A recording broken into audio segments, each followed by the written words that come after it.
Saat Ya, penyiraman terjadi itu lagi pegang kasus apa, Pak?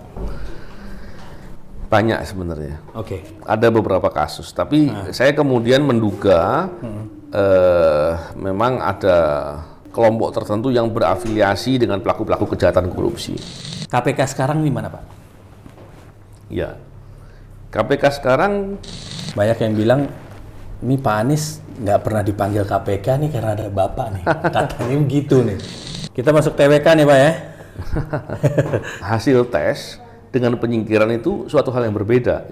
Bapak mau nuntut orang yang menyuruh, menyiram sampai kroni-kroninya, yang menyiram Bapak, yang melukai Bapak di akhirat.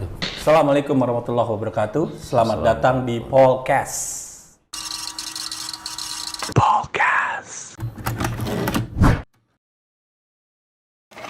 Pak Novel, apa kabar nih, Pak? Alhamdulillah, kabar baik. Terakhir kita ketemu di Mabes ya? Baris Krim, ya. Iya, iya. Itu Udah cukup lama ada ketemu lagi. udah hampir setengah tahun ya. Ya, kurang lebih. Benar. Pak, ini kan kita tahu ya kalau apa namanya, orang-orang tuh tahu Pak Novel itu adalah orang yang paling bersuara lantang akan korupsi. Kalau paling enggak lah, mungkin enggak. di antaranya. Oh iya. Nah, tuh saya pengen tanya ya, waktu kecil tuh sama Bapak Salim dan Bu Fatma tuh dididik nilai-nilai Iya, kejujuran apa ya, Pak? Saya itu gini, Pak Agus, memang dari kecil dulu, kalau berbuat salah, ada kekurangan, ada masalah itu, ya memang dimarahi ya, maksudnya dimarahi secara lazimnya ya, ditegur gitu ya. Tapi yang paling berat itu kalau nggak jujur. Kalau tidak bohong, jujur. Oke. kalau bohong itu hukumannya yang paling berat. Itu saya merasa bahwa bohong itu kesalahan paling berat lah gitu. Oke. Nah, ketika pemahaman itu ada dari kecil dan tentunya ketika di rumah yang pasti sama bapak saya, sama ibu. Dan ketika itu dilihat sebagai masalah yang serius, itu ketanam terus. Bahkan dalam kondisi tertentu, namanya anak-anak kan, kadang-kala juga mau coba-coba berbohong gitu. Iya dong. Itu takut sekali gitu. Oh, sampai Jadi, segitunya. takut Pak? sekali ya. Jadi akhirnya saya di banyak kesempatan, termasuk ketika saya bicara di channel saya ngomong bahwa integritas, kejujuran itu modal. Oke. Itu modal terbesar. Karena kita contohnya bicara orang pintar ya. Dia pintar tapi tidak jujur, apa yang mau diharapkan? Iya. Bisa dengan pintarnya dimanfaatkan untuk kejahatan karena tidak jujur. Justru malah berbahaya gitu. Jadi penentu itu kejujuran. Ya. Hukuman apa yang paling berat gitu dari orang tua yang pernah Bapak terima? Sampai kan ini kan kita ngomong sampai Bapak tuh kan nggak berani untuk melakukan itu, berarti kan ada hukuman yang sangat berat gitu, Pak. Kalau zaman dulu kan anak-anak masih suka dipukul kan. Oh iya, benar. Ya. Sampai segitunya. Artinya kalaupun seandainya kesalahan mungkin ya, kesalahan apa ya, ya sering. Contohnya kalau harusnya waktu jam sekian harus pulang, main di luar gitu, di luar rumah gitu kan. Ternyata nggak pulang, kadang diceples gitu kan. Tapi ketika bohong itu marahnya itu agak lebih gitu. Oh, iya. Menunjukkan sikap tidak sukanya orang tua, marahnya itu benar-benar. Sehingga kita juga takut sekali kan. Nah, itu penting dan akhirnya kebawa. Ya, alhamdulillah juga akhirnya jadi modal kan. Modal untuk kita bersikap. Didikannya keras berarti, Pak ya? Keras nggak sih, Pak? Apa lembut, apa biasa aja gitu mendidiknya? Tergantung ya. Kadang-kala ada keadaan tertentu dengan cara yang lembut. Ya pastinya orang tua pasti kan kasih sayang ya. Iya. Tapi ada keadaan tertentu yang memang agak sedikit perlu untuk masalah disiplin, masalah apa mungkin agak lebih keras sedikit lah gitu. Berarti kalau masa kecil Bapak ini seru ya sebenarnya, Pak ya? Bisa ceritain nggak, Pak? Saya seru. Ya, saya tinggal di kampung. Oke. Kampung Sumur Umbul, Semarang. Memang di situ orang beragam ya. Ada yang Chinese, ada yang dari orang Banjar gitu ya, ada orang Jawa segala macam. Dan di situ terkenal memang daerah Semarang yang utara deket sama kelompok orang-orang agak bandel-bandel sedikit lah gitu ya. Okay, jadi kehidupannya di keseharian itu memang seru gitu ya. Cuman memang saya tuh dari kecil anak rumahan, jarang main. Tapi kan namanya di kampung begitu ya, tetap aja kan kita ada main-main yang seru-seruan. Contohnya dulu ya, itu ada. Kalau orang Semarang bilang Wilwo itu apa ya? Jadi ada kelompok-kelompok gitu, sembunyi nanti yang ini nyari. Oh, kayak tak umpet gitu. Nah, tapi kelompok ya, berkelompok. Okay. Dan itu seru sekali. Orang Semarang bilang Wilwo. Jadi dan itu bisa sampai ke kampung-kampung sebelah gitu. Jadi seru banget. Saking jauhnya ya. Dan ketika melihat itu seru kan kita jadi seneng kan. Waduh. Akhirnya kita berupaya main. Ternyata lupa diri kan, sampai agak lewat waktu pulang dimarahi. Dari mana aja ya gitu. Tapi ya namanya anak-anak kan, kita kan juga seneng kalau main-mainnya begitu. Iya dong, pasti seru banget. Terus ada nasihat dari ayah dan ibu yang paling membekas nggak? Sampai sekarang yang membuat karakter seorang Novel Baswedan gitu. Ya, jadi gini. Ibu saya ya, itu terutama ibu ya. Ibu itu orangnya pekerja keras. Bapak saya lebih slow ya, santai gitu ya. Karena bekerja keras, jadi cara memberikan persepsi kan mestinya agak sedikit berbeda. Contohnya ibu saya itu selalu memotivasi saya bahwa semuanya itu kamu pasti bisa. Semua pasti bisa. Kamu pasti bisa. Kamu yakin kamu pasti bisa. Jadi sampai saya berpikir. Dan kemudian terbawa ketika saya bertugas pun, saya ketika bicara sama anggota tim saya selalu bilang, saya selalu menekankan ke mereka bahwa sesuatu yang orang itu bilang nggak bisa, saya bilang pasti bisa. Terus yang kedua, yang orang itu bilang sulit, saya bilang kau harus bisa, gimana caranya? Jadi kadangkala orang memahami ketika saya bicara dengan interaksi dengan anggota-anggota saya dulu ketika bertugas, itu saya itu paling nggak suka ketika ada suatu kerja yang harus dilakukan, kemudian ada yang belum ada yang sudah bilang, oh ini nggak bisa, oh ini sulit, udah nyerah duluan. Dan itu ibu saya yang bicara soal itu. Jadi dari dulu saya selalu dibilang, dimotivasi bahwa kamu pasti bisa, dan itu kebawa.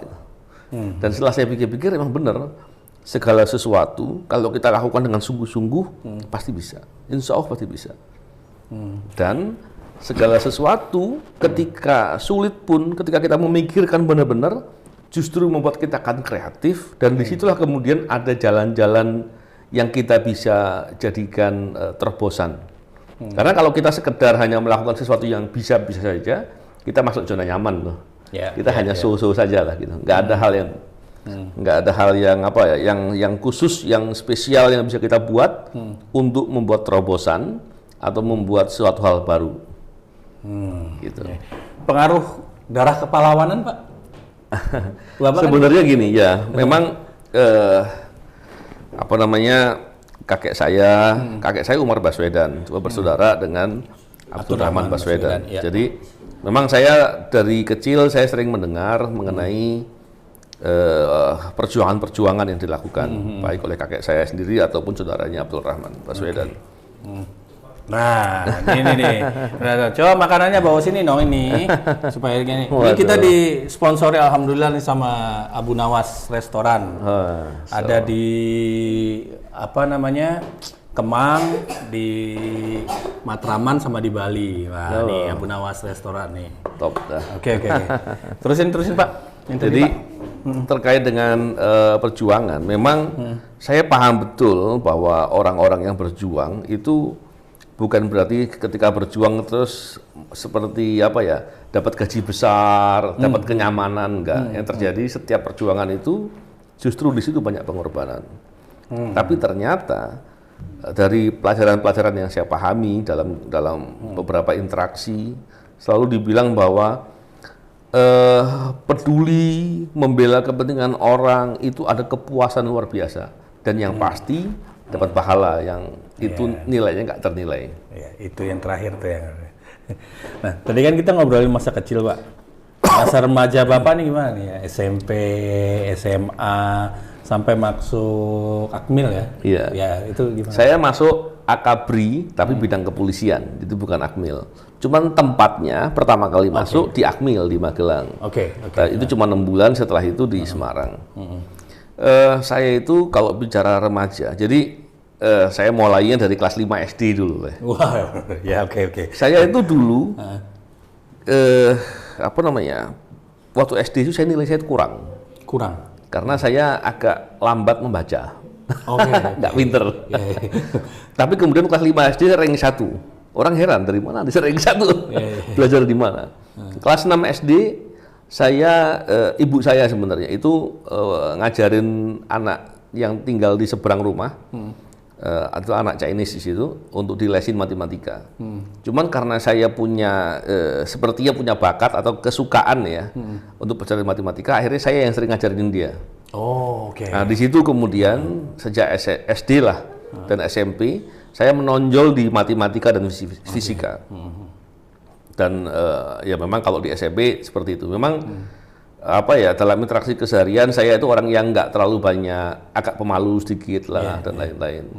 Hingga kemudian kelas 3 SMP, ketika mau masuk SMA, kondisi ekonomi keluarga saya memang lagi sulit sekali.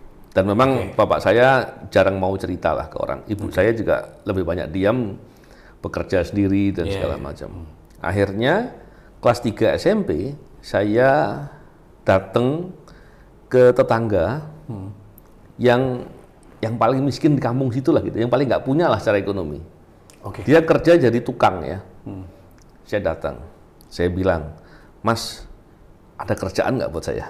Masya Allah. Saya minta sama dia. Dia bilang, "Oh, kamu jangan." Ya, karena mungkin sebagai di keluarga cukup dihormati, orang panggil Wan gitu ya. "Jangan Wan, kamu pulang aja sana." Dia bilang, "Enggak, aku mau kerja." "Apa ya?" "Aku tukang." "Enggak apa-apa. Aku jadi keneknya aja, yang bantu bawa barang-barang." Dan alhamdulillah, akhirnya saya bekerja kurang lebih jarak sekitar 3 kilo atau 5 kilo lah dari rumah ya. Ini SMP ya? Kelas 3 SMP. Dan ternyata saya bersyukur karena ketika bekerja di situ, ternyata di sekitar situ banyak teman-teman saya sekolah. Dan saya diolok-olok. Saya bersyukur. Sekarang saya bersyukur, dulu malunya luar biasa. Dibully gitu ya. Mereka bilang, novel jadi kuli. Waduh, kacau saya pikir. Salah. Saya modalnya pemalu. Pemalu, saya bisa berada di posisi seperti itu. Wah, malu sekali. Untung yang punya rumah tempat saya bekerja itu, dia bilang, "Ini ponakan saya ini lagi bekerja ini, kamu disuruh pergi lah anak-anak itu." Teman-teman saya sekolah itu, teman nggak satu kelas, beda kelas. Di situ kemudian saya mulai bisa berubah sedikit dari diri saya yang pemalu, mungkin sedikit agak minder gitu. Hingga kemudian mulai membuka diri ya. Karena ternyata setelah saya dewasa saya baru paham, minder dengan sombong itu sama ternyata. Sama. Minder itu karena dia punya kelemahan. Sombong itu karena dia punya kelebihan. Sifatnya sama. Nah, perubahan itulah yang kemudian saya berubah. Dan ketika kelas 1 SMA, setelah saya bisa dapat uang itu untuk biaya masuk sekolah SMA, saya kemudian mulai bekerja. Di waktu itu paman saya ada pangkalan inilah materialan gitu, saya bekerja di situ. Tapi disitulah saya memulai bisa berkomunikasi dengan orang. Bisa ya memang bagian urus jadi mandornya tukang gitu ya. Jadi bagian penjualan, berinteraksi dengan orang, itu sekalian belajar. Hingga kemudian kelas 2 SMA, bersama dengan ibu saya, karena bapak saya sedang sakit waktu itu, membuka usaha untuk material, dan menjalankan itu sambil sekolah. Dan disitulah saya merasa bahwa susah, sekali mati, segala macam. Tapi disitulah susah-susah itu ternyata adalah bagian dari pendidikan. Mendidik diri. Karena kalau kita nggak pernah merasa susah, nggak pernah merasa sesuatu hal yang berat, maka ya kita biasa saja. Tapi karena dengan kesusahan itu semua maka berat. Dan hal penting ternyata dalam bekerja atau berwirausaha itu adalah kejujuran. Itu modal utama. Karena orang mau berdagang, mau berusaha, kalau nggak ada kepercayaan, apa bisa sukses? Nggak mungkin. Apa bisa usahanya jalan? Orang nggak mau datang ke dia. Dan untuk bisa dipercaya, itu harus jujur. Nah, disitulah saya semakin yakin, semakin paham bahwa jujur itu paling penting. Berjalan dan seterusnya, hingga kemudian saya lulus SMA tahun 95, saya mencoba mendaftar Akabri. Mendaftar Akabri yang waktu itu orang semua bilang masuk Akabri itu harus pakai backing, harus pakai uang, harus punya keahlian, keterampilan begini dan seterusnya. Saya merasa saya ini biasa-biasa saja gitu kan, nggak ada kelebihan, nggak ada apa segala macam.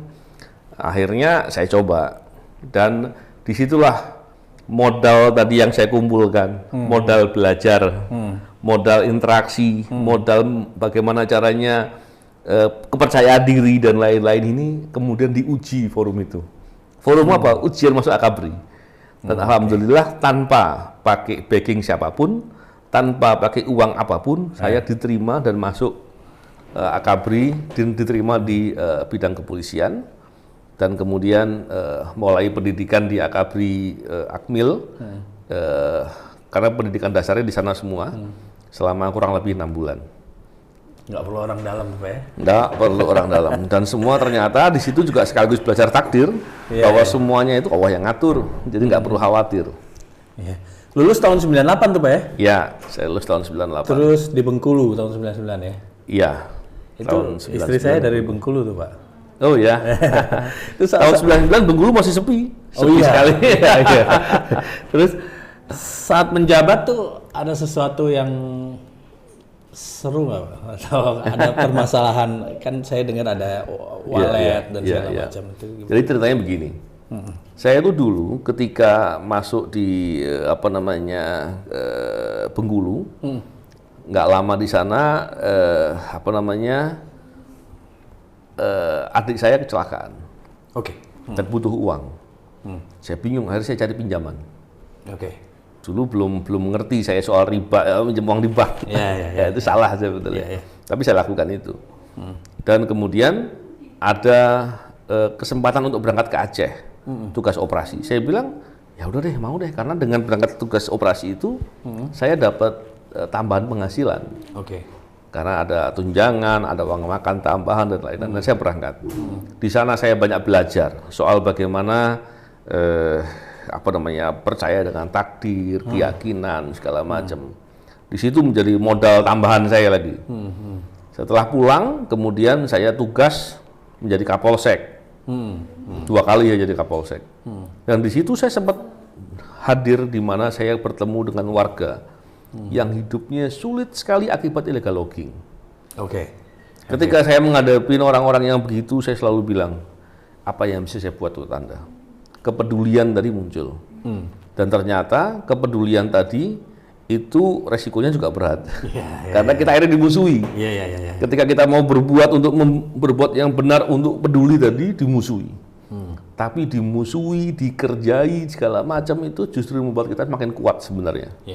Nah, disitulah kemudian terus berlanjut dan seterusnya, hingga kemudian saya fokus ketika saya tugas di Kota Bengkulu, saya fokus untuk berantas illegal logging, perjudian, sama narkoba. Waktu itu jangan dipikir kondisinya ideal ya, karena orang masih banyak yang abai, bahkan aparat juga masih banyak yang main-main lah gitu kan. Kita yang mau ideal itu justru malah dihajar sana sini. Tapi itulah yang membuat saya semangat lah untuk melakukan tugas-tugas. Hingga kemudian ada kasus anggota saya, kemudian ada menangkap pelaku kejahatan yang tadi disebutkan ya, terkait dengan pencurian walet gitu kan. Dan prosesnya berjalan seperti itu dan seterusnya. Ternyata memang ada kebiasaan orang itu dipukul-pukul segala macam. Nah, kondisi itu kemudian ketika tahun 2012 saya menangani kasus terkait dengan oknum ya, petinggi di kepolisian. Kejadian itu disematkan ke saya seolah-olah saya yang melakukan. Di broadback sama ya, itulah yang masalah ya. Dan saya pikir ya itu kondisi yang kemudian kita bisa jelaskan. Terus masalahnya apa? Nah, sebenarnya sampai sekarang tuh masih digoreng-goreng, masih dibuat seolah-olah saya bermasalah, hukum tidak ditegakkan ke saya segala macam. Padahal pada tahun 2012 dan 2015 saya dikerjai dengan laporan yang kriminalisasi itu. Itu ketika kita bawa ke ombudsman telah meneliti bahwa ternyata di sana ada perbuatan terkait dengan manipulasi, terkait dengan laporan bukti palsu, keterangan palsu dan lain-lain. Nah, cuman kan masalahnya itu kan nggak diusut. Jadi kesannya seolah-olah perkaranya nggak jalan. Dan nggak jalannya karena ada masalah itu dan oleh Kejaksaan Agung diberhentikan perkaranya. Karena tidak boleh ada penanganan perkara yang peradilan sesat gitu ya, kurang lebih. Itu di zaman Pak SBY ya berhentinya ya? Iya, mestinya iya. Iya, betul. Abis itu di zaman Pak SBY itu Pak Jokowi. Oh, Pak Jokowi. Oke. Abis itu baru ke PT IKA ya, Pak ya? Apa? PT IKA. Iya, 2005 kemudian saya lulus untuk mengikuti pendidikan di PT IKA. Oke. Terus baru ke KPK. Ya. Nah, ini banyak nih di sini nih yang diungkap nih di KPK nih ya. Seperti kasus suap Bendahara Umum Partai Demokrat ya. Iya. Nazarudin, terus Wisma Atlet. Iya, iya. Terus yang sapi-sapi itu. Iya, iya kan. Impor daging sapi ya. Ya, sampai akhirnya kita sampai pada saat subuh 11 April 2017. Ya kan? Saat penyiraman terjadi itu. Itu lagi pegang kasus apa, Pak? Banyak sebenarnya. Oke. Ada beberapa kasus, tapi saya kemudian menduga memang ada kelompok tertentu yang berafiliasi dengan pelaku-pelaku kejahatan korupsi. Oke. Saya berkeyakinan bahwa ada oknum di kepolisian juga yang terlibat di kasus itu. Sebelumnya saya sudah diberitahu oleh beberapa kawan bahwa saya akan diserang. Saya disuruh hati-hati. Bahkan waktu itu Kapolda Metro pun datang ke rumah. Oke. Beliau cerita segala macam untuk antisipasi kamu mau diserang dan lain-lain. Cuman waktu itu kan kita berpikir masa iya ya. Dan ternyata benar. Ternyata penjahat itu memang kebangetan. Ya. Dan akhirnya saya mengalami situasi itu di mana saya disiram air keras dan saya mengalami luka bakar yang cukup serius. Kedua mata saya kena air keras. Yang kiri akhirnya setelah dioperasi bisa lihat beberapa waktu, kemudian buta permanen. Dan yang kanan saya masih bisa lihat tapi kabur. Saya pernah beberapa kali ke rumah Pak Novel nih kan ya. Iya. Terus itu jarak antara masjid sama rumah itu deket banget sebenarnya. Dekat. Dan Pak Novel pernah ngomong sama saya tuh ya, sebelum penyiraman itu ada kayak orang yang mengintai sebagai tukang listrik, ya kan, di gardu depan tuh ya. Jadi saya mikir kalau dulu ada cerita bercandaan tukang somai pakai HT, ini ada tukang listrik pakai HT berarti Pak. Dan mantau itu beberapa hari. Iya. Beberapa hari. Dan orangnya banyak, minimal 6 orang. Minimal, tapi bisa lebih. Itu kan berarti rencana pembunuhan yang gagal berarti Pak ya? Ya, saya yakin itu pembunuhan memang. Karena informasi yang saya terima banyak. Dan kemudian ketika diusut, ternyata pengusutannya justru saya yakini menutupi kejadian yang sebenarnya, menutupi pelaku yang sebenarnya. Tapi kemudian ketika persidangan pun saksi-saksi kunci tidak diperiksa, terus fenomena-fenomena diubah, barang bukti dimain-mainkan, ya gitulah. Ya itulah bahayanya kalau penegak hukum korup ya. Itu bahaya sekali. Itulah keadilan jauh jadi. Itulah makanya Pak Novel pernah ngomong kalau pelakunya dibebaskan saja gitu ya Pak ya. Ketika itu saya melihat bahwa ini bukan pelaku sebenarnya. Saya yakin begitu. Bisa jadi dia terlibat, tapi dia bukan eksekutor. Dia bukan eksekutor. Dan dari situ kemudian saya katakan, kita menghukum orang itu bukan karena benci ya, bukan juga karena balas dendam. Tapi ketika siapapun dihukum dengan mekanisme yang tidak benar, ya bagusnya dibebaskan. Itu maka saya katakan itu. Ya. Ada ancaman-ancaman lanjutan nggak sih Pak? Setelah kayaknya, wah gagal nih kita nih gitu. Ada ancaman-ancaman lanjutan nggak Pak? Ancaman langsung tidak pernah. Tapi ancaman yang disampaikan melalui pihak lain sering. Oke. Tapi karena sering diancam, ya saya abaikan. Nggak penting juga ngancam-ngancam itu. Keluarga gimana Pak nanggepinnya Pak? Ya, memang ancaman-ancaman itu akhirnya mendidik juga. Akhirnya keluarga menjadi semakin kuat. Oke. Menghadapi ancaman-ancaman itu bukannya terus malah ketakutan ya. Takut wajar sebagai seorang manusia. Ya. Tapi tidak ketakutan. Dan kemudian hal-hal itu justru membuat orientasinya lebih mendekatkan kepada Allah Subhanahu wa taala. Karena tidak ada sesuatu terjadi kecuali yang Allah kehendaki. Iya. Reaksi istri Pak? Ya, istri juga sama lah saya kira. Karena keyakinan itu juga tentunya harus saya kuatkan juga ke keluarga termasuk istri saya dan anak-anak. Ketika keyakinan itu benar-benar kuat, maka sedikit banyak ya akan membuat semakin berani. Dan juga poin utamanya adalah ibadahnya dan kedekatannya kepada Allah Subhanahu wa taala menjadi lebih baik. Dulu Bapak ngomong apa sih sama istri itu sampai mau nikah? Kan Bapak ngasih tahu dong, nih saya seorang ini mungkin ada bahayanya begini gitu. Bapak dulu ngomongnya gimana Pak? Enggak, kalau istri saya itu bapaknya polisi. Oh, udah tahu jadi. Ya, jadi kakak iparnya juga polisi. Jadi paham. Ketika saya menikah itu masih sebagai anggota polisi. Jadi tapi ngomong sama ibu, saya mungkin ada menyerempet bahaya-bahaya ini. Enggak, karena ya, mertua lebih tahu. Ibu jualan baju syari masih kan Pak ya? Ya, tahun sebetulnya begini. 2012 ketika saya mulai masuk hal-hal yang penanganan perkara-perkara besar dan mulai beresiko, saya istri saya yang sebelumnya belum punya pengalaman untuk berdagang, saya dorong biar berjualan. Karena penting juga untuk ada aktivitas ya, paling utama aktivitas. Dan ketika bisa berdagang, sedikit banyak kepeduliannya kepada orang lain akan lebih baik. Dan dia juga punya beberapa karyawan. Jadi saya pikir itu kan poin positif. Tadinya jualan baju anak, terus kemudian jualan kerudung yang beli dari Tanah Abang gitu dijual lagi, hingga kemudian produksi sendiri baju syari. Dan sekarang sudah semakin rapi lah, tata kelola perdagangannya semakin rapi dan semakin profesional gitu ya. Menjadi bahan latihan juga. Nanti kita taruh di sini ya itunya ya, apa namanya Instagramnya ya. Iya. Nah, terus Bapak punya 5 anak menuju 6 nih Pak ya? Iya, anak saya.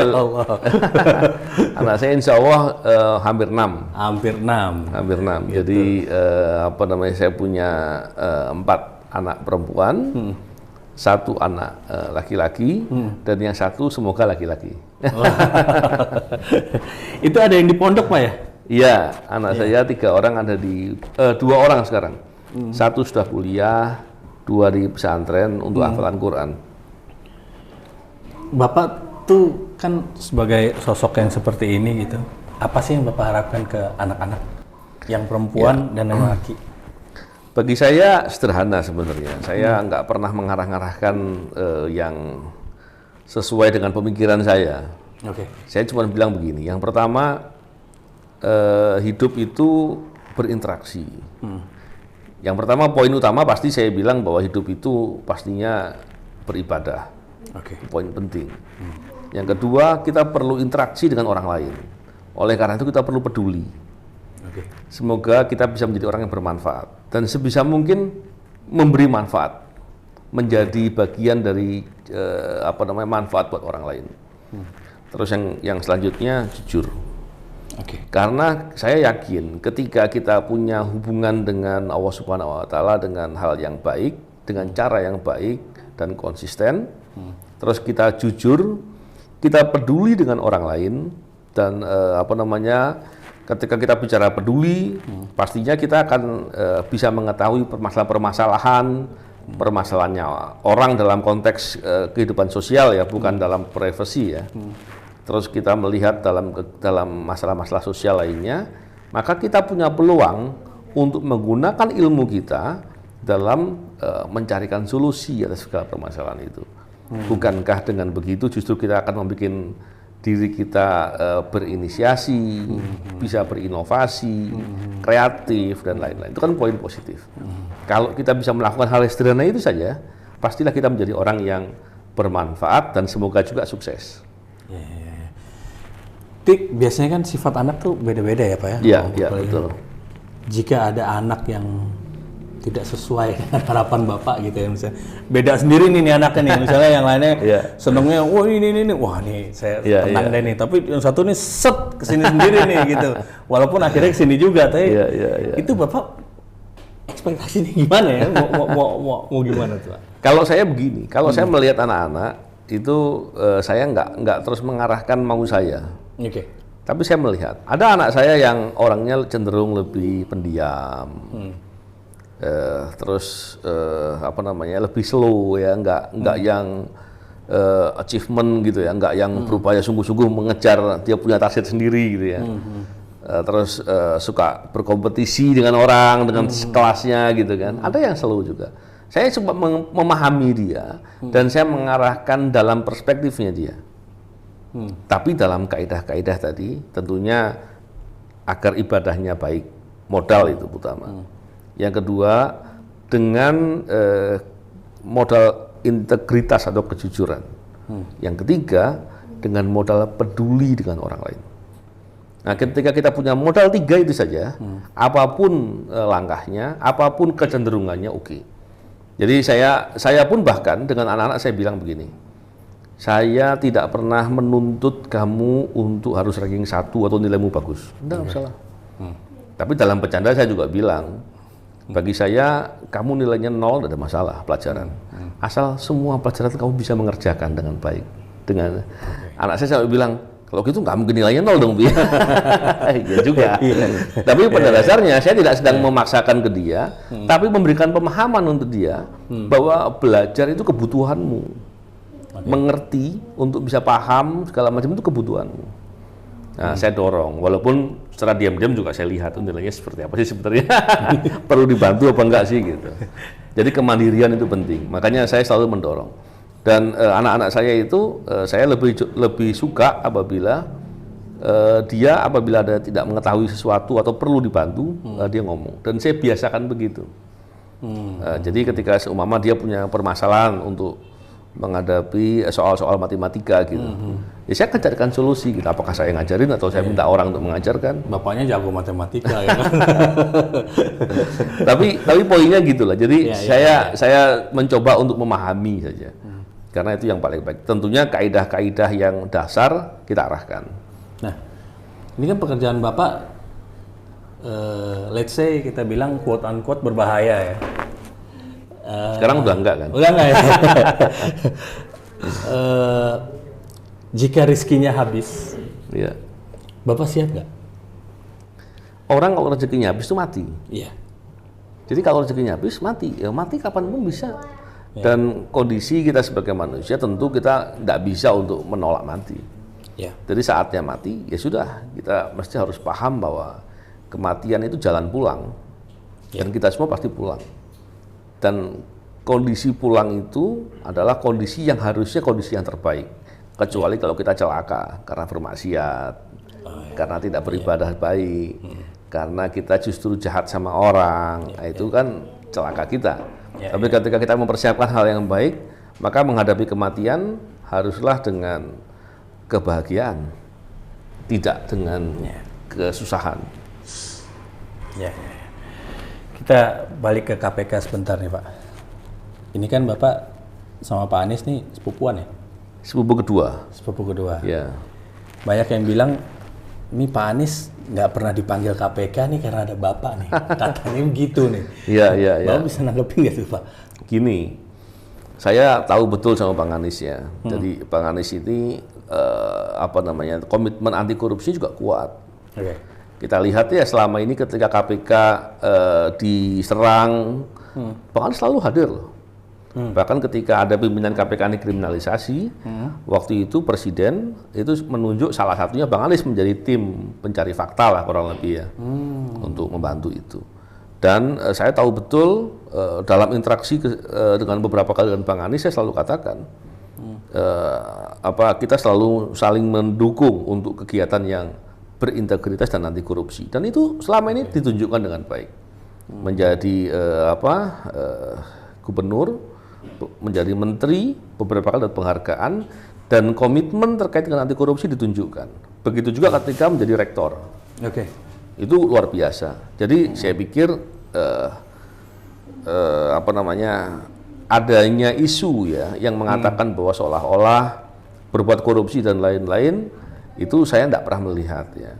Soal ada orang yang mencari-cari, saya yakin bahwa itu upaya-upaya untuk membusukkan, karena ya namanya orang orang mau berbuat sebaik apapun pasti ada yang memusuhi.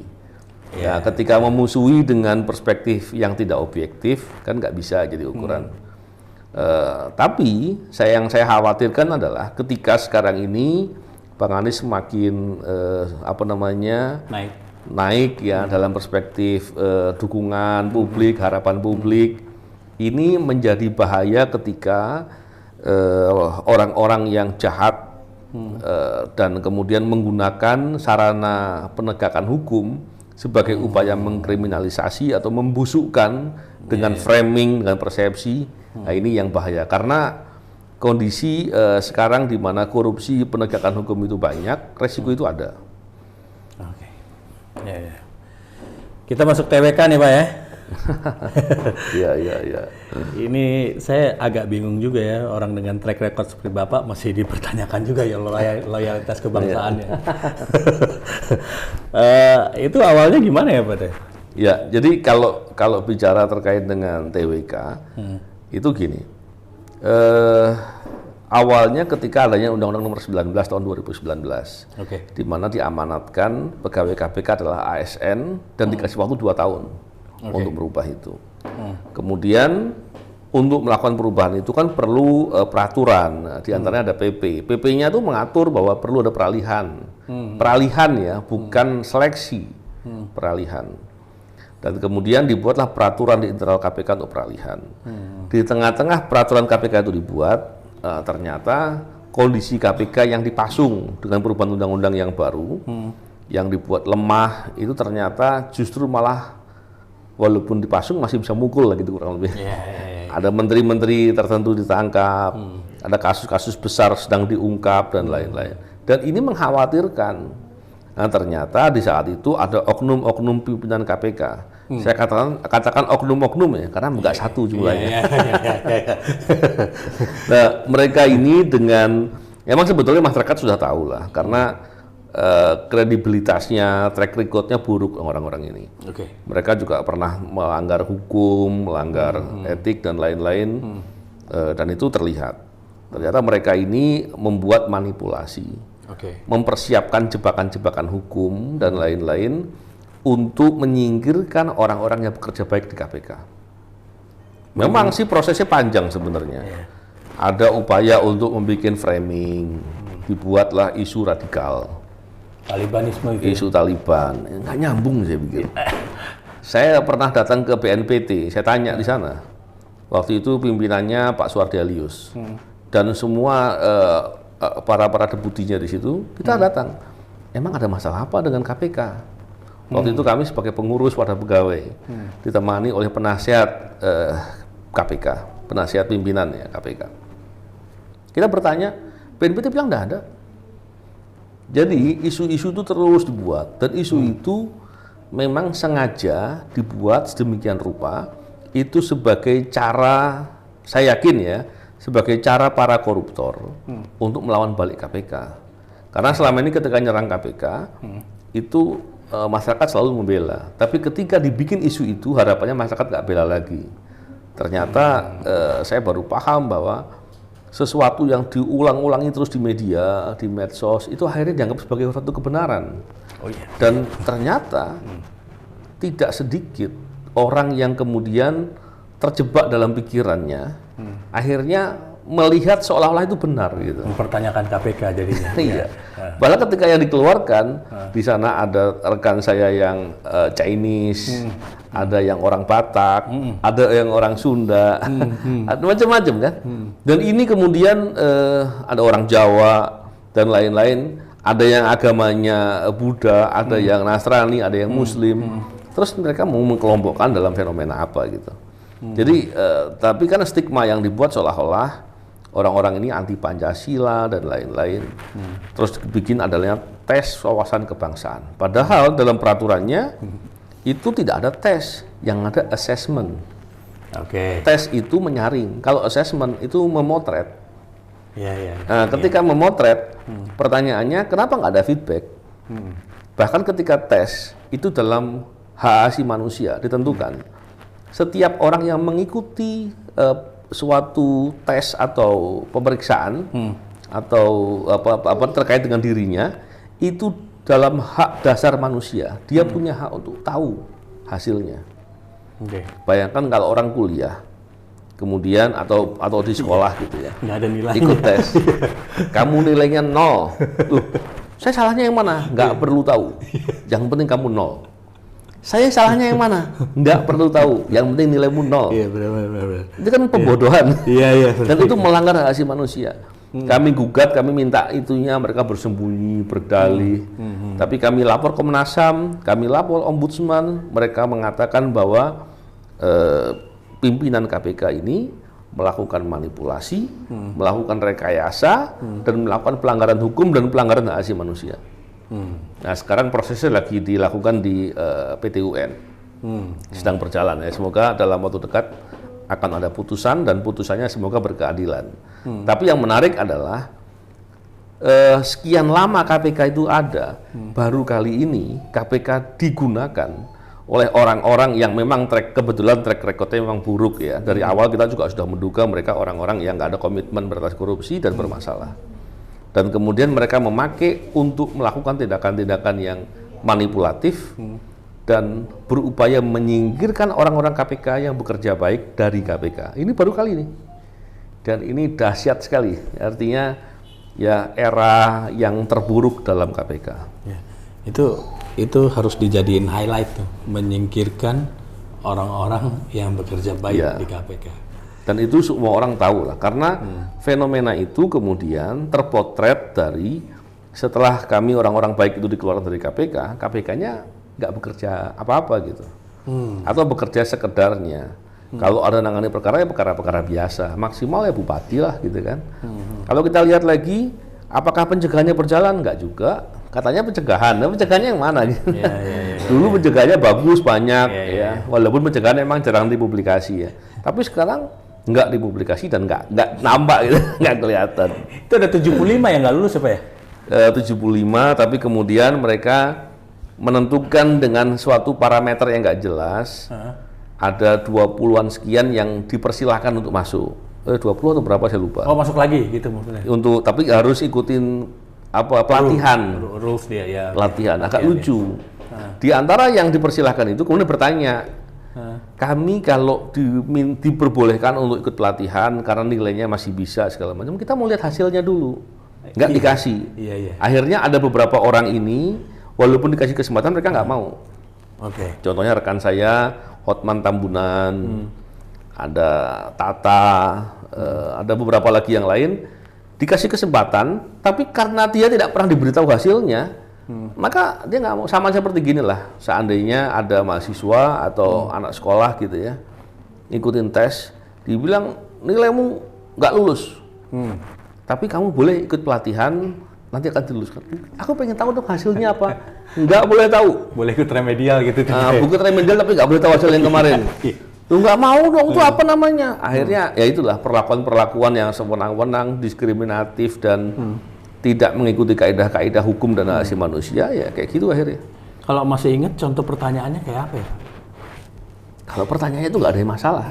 Saya yakin pertanyaannya itu pertanyaan-pertanyaan yang biasa dan lazim saya ikuti. Saya ikuti tes seperti itu kan sering. Dulu ketika saya di Akabri itu saya ikutin beberapa proses itu, baik tes daerah, tes pusat, saya ikuti tes itu. Terus saya masuk di KPK dalam beberapa hal saya ikutin proses itu. Dan itu tes-tes biasa gitu. Dan saya yakin kalau dibuka hasilnya, saya yakin nggak ada masalah gitu. Cuma mereka sembunyikan itu hasilnya. Sembunyikan dan nggak mau terbuka. Jadi memang hasil tes dengan penyingkiran itu suatu hal yang berbeda gitu. Mau dia tesnya nilainya berapa, ya ini orang yang mau disingkirkan gitu. Jadi nggak peduli dengan hasilnya. Nih kita pesan sponsor dulu nih sebentar nih. Ini Nasi Lazis nama ini. Wah, nanti kita habis ngobrol-ngobrol. Tinggal dikit nih pertanyaan nih Pak. Nanti kita habis ngobrol-ngobrol kita santap deh nih Nasi Lazis. Ada kebabnya juga. Wah, mantap. Kebab kambing sama itu apa beef ya. Beef. Nanti kita coba nih Pak. Oke, sekarang kita ke KPK sekarang di mana Pak? Ya, KPK sekarang lemah, terus sulit untuk bisa bekerja benar, dan pimpinannya bermasalah. Jadi ketika kondisi seperti itu, bagaimana bisa diharapkan kerja benar? Saya melihat justru malah saya kasihan dengan kawan-kawan yang masih mau baik di KPK. Akhirnya mereka terbelenggu dan nggak bisa berbuat apa-apa. Beberapa memilih untuk keluar dari KPK dan bekerja di luar. Tapi saya pikirkan kalau keluar semua nanti gimana? Suatu saat dia mau berubah, orangnya sudah nggak ada. Kan kasihan ya. Yang jelas mereka sekarang tidak terlalu banyak melakukan tugas-tugas beratas korupsi. Kasus-kasus besar kejaksaan yang tangani sekarang. Dan itu membuat kita prihatin ya, karena KPK sudah sedemikian lemah dan tidak bisa diharapkan lagi untuk beratas korupsi yang efektif. Dan juga kayaknya sekarang banyak yang orang berprofesi koruptor ya Pak ya? Karena banyak yang jadi ninja asap nih sekarang nih. Ninja asap ya? Ninja asap, kalau misalnya mau keluar kan ninja kalau mau keluar terus pakai asap hilang gitu. Sekarang begini, ketika peluang korupsi itu banyak, kenapa? Karena pembangunan lagi banyak, pemerintah memang pemerintah bagus melakukan upaya untuk membangun banyak ya. Tapi ketika pengawasannya lemah atau peluang korupsinya besar, maka itu berbahaya. Artinya orang untuk bisa korupsi semakin mudah. Ketika penegakan hukumnya juga jarang dilakukan atau lemah, ya, tidak berjalan dengan baik, maka orang semakin berani untuk berbuat. Kita lihat lagi ternyata PP nomor 99 tahun 2012 yang membahas, yang mengatur mengenai pengetatan pengurangan hukuman terhadap napi koruptor, itu kemudian ditumbangkan gitu ya. Maka kita nggak aneh ketika melihat kondisi sekarang di mana banyak napi koruptor yang mereka kemudian bebas lebih cepat, mendapatkan bebas bersyarat, pengurangan hukuman dan lain-lain. Kalau tadi Bapak bilang peluang, berarti permasalahannya ini di sistem apa orangnya Pak? Jadi begini, dua-duanya mestinya. Sistem kita memang banyak hal yang menjadi peluang, menjadi bolong-bolong ya, menjadi sisi lemah. Tapi seandainya sistemnya pun baik, tapi orangnya bermasalah, orangnya tidak berintegritas, maka banyak cara dia akan mengakali sistem itu. Dan sistem sama orangnya, dua-duanya harus baik dan berjalan bersamaan.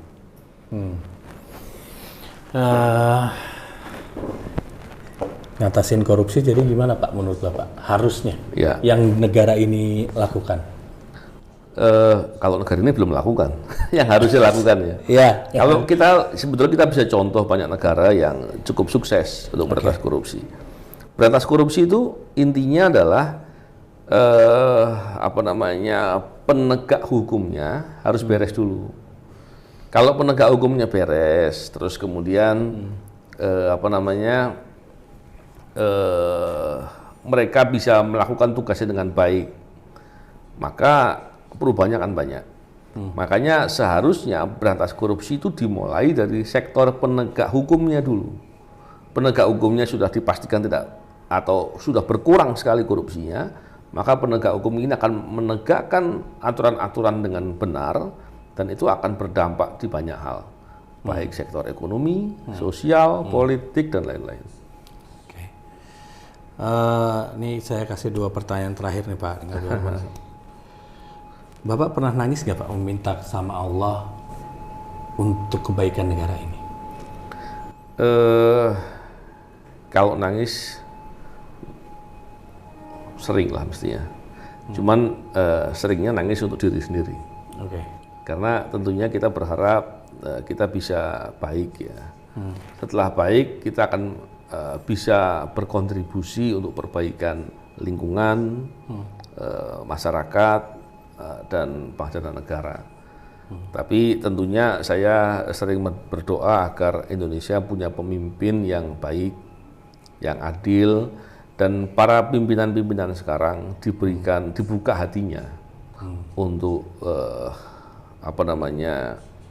merubah, memperbaiki dan melakukan tugas-tugasnya sebagai pemimpin dengan baik, berani dan tuntas. Karena itu memang berat, maka harus doakan. Ya. Ini yang terakhir, Bapak mau nuntut orang yang menyuruh, menyiram sampai kroni-kroninya, yang menyiram Bapak, yang melukai Bapak di akhirat. Gini, saya memang sejak pertama kali kejadian, saya sampaikan ke publik bahwa saya maafkan. Oke. Tentunya memaafkan itu konteks dalam pribadi saya nggak mau merasa bahwa beban dalam diri saya. Oke. Yang kedua, dalam perspektif hukum tentu saya suatu hal yang lumrah ketika hukum itu ditegakkan. Okay. Tapi ketika bicara terkait dengan akhirat, saya selalu berdoa, semoga orang-orang yang berbuat jahat itu, mereka insaf, mereka bertobat, sehingga mereka nggak kena azab di akhirat. Masya Allah. Tapi kalau dia tidak mau lakukan, yang rugi dia sendiri. Dan saya nggak pada posisi untuk menentukan, menuntut dan lain-lain, karena saya tahu Allah Subhanahu Wa Taala Maha Adil dan bijaksana. Masya Allah. Novel Baswedan, wassalamualaikum warahmatullahi wabarakatuh.